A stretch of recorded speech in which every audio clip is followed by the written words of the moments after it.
This is Rebekah Brooks, formerly Rebekah Wade. July 2011. Rebekah Brooks, formerly Rebekah Wade, is reported by various papers as saying the worst is still yet to come. That's the Daily Record, the Telegraph. Phone hacking, worst is yet to come. You can see it everywhere. The worst is yet to come. Daily Mail. What did she mean by the worst is yet to come? This article from the Daily Record, dated 9th of July 2011, says Rebekah Brooks, worse still yet to come in News of the World scandal. News International boss Rebekah Brooks told staff yesterday the News of the World had to close because it became toxic. News International boss Rebekah Brooks told staff yesterday News of the World had closed because it became toxic, and she strongly hinted that there were worse revelations to come, adding that in a year they would understand why the paper had to be shut down. What did she mean? Daily Mail article, 9th of July. The worst is yet to come. And again, says down here that Rebekah Brooks told News of the World journalists there were worse revelations to come in the hacking scandal during a heated meeting which saw them vent their fury at her betrayal. What did she mean? What could be worse than hacking a murdered girl's mobile phone? Millie Dowler. A Telegraph report of the 8th of July 2011. Phone hacking worst is yet to come. Rebekah Brooks tells News of the World. Remember, Millie Dowler, the murdered schoolgirl's phone had been hacked, giving her family false hope. What could be worse than that? Is it actually something worse than phone hacking she was alluding to? Maybe the miscarriages of justice caused by Mazher Mahmood's framing of people and perjurious lies and fabricated stories. Or maybe the News of the World's implications with the Daniel Morgan murder inquiry. Who knows? But Rebekah Brooks, the embattled chief executive of News International, insisted yesterday that the company had no choice but to close the News of the World because worse revelations about the paper's activities were yet to emerge. Go to my Celebrity Hypnotist YouTube channel, youtube.com/Celebrity Hypnotist. Click on where it says playlists, and then you will find a playlist if you scroll down which is called The Rise and Fall of the Fake Sheikh. Click on that and you will find videos galore in relation to the Daniel Morgan murder inquiry, fake Sheikh Mazher Mahmood and his illegal activities, News International's dishonesty, phone hacking and various other things. And also this video is in that folder with audio of Rebekah Brooks warning the staff of future exposures. Listen to this. More visibility perhaps on what we can see coming our way than you guys can. And look, I can only, I'm tired because of the criminal investigation of what I can say.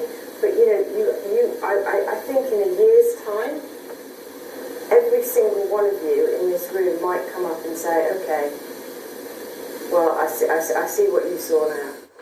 What? I see what you saw now. What does she mean by that? I mean, to me, she's saying to them in a year's time, other stuff could have come out that was far worse, as reported by the newspapers. But that she's already aware of it. That seems to imply knowledge. In that regards, I strongly recommend you go to my website, circusofthemind.net, and click on the link to the generic particulars of concealment and destruction. Indeed, go to circusofthemind.net. There's all the proof there that my fake Sheikh Mazher Mahmood related convictions are unsafe. And there's links to legal documents for my ongoing quest to get my convictions overturned, especially now that I've received a private letter of apology from News Group newspapers for the actions of people employed and in the association of their journalists. But if you go down, you will see on that page the Re-Amended generic particulars of concealment and destruction upon which myself, Prince Harry, Duke of Sussex and other claimants relied upon in our legal actions against newsgroup newspapers in the mobile telephone voicemail interception litigation, the so-called Mitville. Click on that, and it's a 127-page document, which, as shown in the index, has a section specifically about Rebekah Brooks, but also about loads of other senior newsgroup newspaper employees. From page 89 onwards in that Re-Amended Generic Particulars of Concealment and Destruction, it starts off, as you can see, as set out in detail above, Miss Brooks was well aware of voicemail interception, blagging and the unlawful obtaining of information by private investigators at both the News of the World and the Sun, including but by no means limited to, and it goes on to cover Millie Dowler and loads of other stuff. There's names, dates, places, evidence and facts. This is stuff that newsgroup newspapers wanted to keep out of court and did not want a judge to rule on, which is why they made Part 36 settlement offers, effectively silencing me and all other Mahmood victims and other phone hacking victims from ever getting their evidence in court for a judge to rule upon. Go and take a look at it at circusofthemind.net. This Byline Investigates article of September the 9th, 2015, Master of the Dark Arts breaks silence about Rebekah Brooks.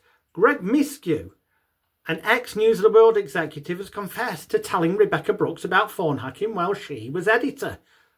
That would mean that she knew. Perhaps check out Collier Exposed, exposure number 7. The link will be above or below this video. Did perhaps Rebekah Brooks have knowledge or suspicion of Stuart Collier and Alex Marinchuk's links, as outlined today, the 31st of August 2025, in exposure number 7, Daniel Morgan's fatal meeting, Stuart Collier Unmasked, as the Golden Lion third party? Who knows?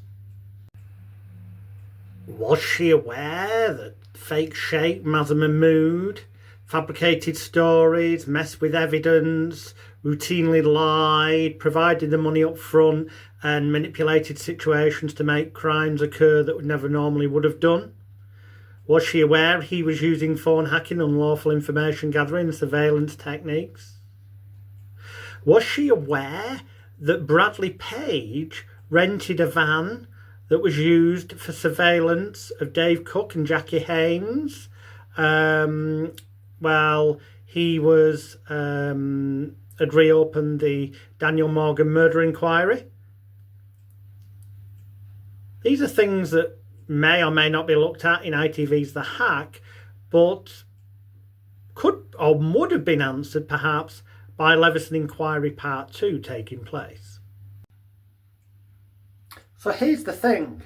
My evidence at circusofthemind.net and the other links above or below this video point towards people at News of the World being aware of the fake Sheikh Mazher Mahmood's dishonesty, use of phone hacking, unlawful surveillance, and often wholly illegal techniques.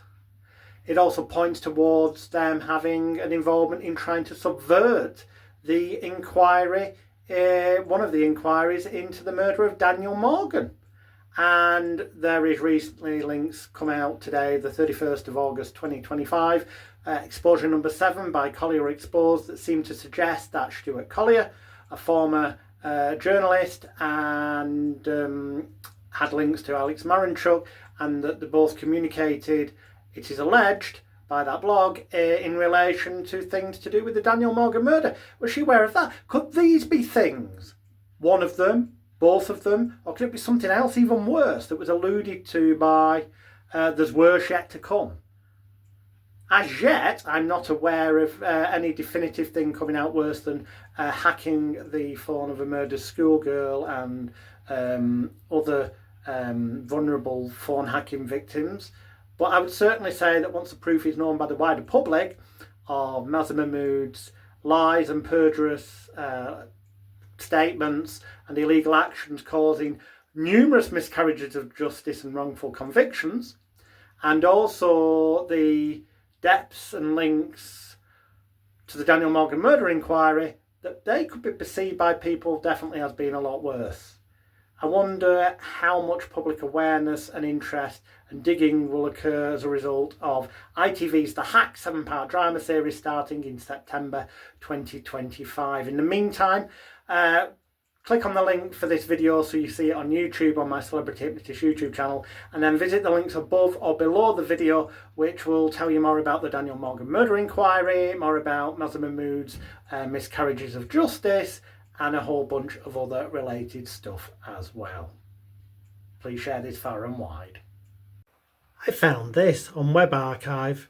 Proud of quite a few things in my career, but probably even more so than Sarah's law, right? And I suppose it was the first time that I read the headline. Obviously I've read it a lot since then, but it was the first time in 2000 that I read a headline, Murdoch far away within days. It was in 2000, and that was over Sarah's law. And I remember the team spirit of the paper, where you all who were there came alongside me and we fought for something we believed in. I remember when we saw all the news headlines that came in the next day, we were rubbish everywhere. And then there was an opinion poll which said 97% of the British public agree with you. And we were like, right, here we are, we're off and running. And so I feel very strongly exactly the same as you, and that's why I said mounting anger. And I'm not saying, this is not exactly the best time in my life, but I'm determined to get vindication for this paper, and for people like you. Will the paper come out again then once you've got vindication for it? Well, so what I don't understand is, can't you see that by your actions yesterday, you're calling our newspaper toxic, right? We're all contaminated by that toxicity, by the way we've been treated. But can't you see the bigger picture? You think we want to work for you again as well?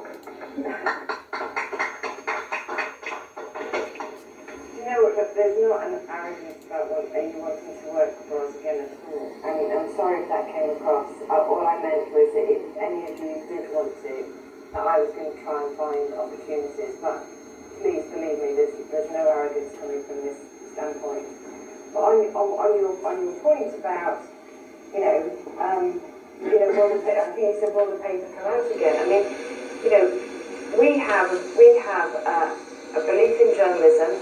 We have invested in journalism through our history.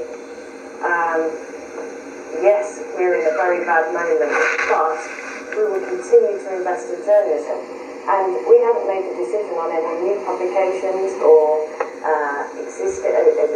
strengthening or expanding existing ones yet. It's too soon. We just don't know what to do. But in those circumstances, I don't see there's any of you in this room here looking at me now that we wouldn't want to work, because we know there's no toxicity attached to you guys in the room. I mean, that's the sadness.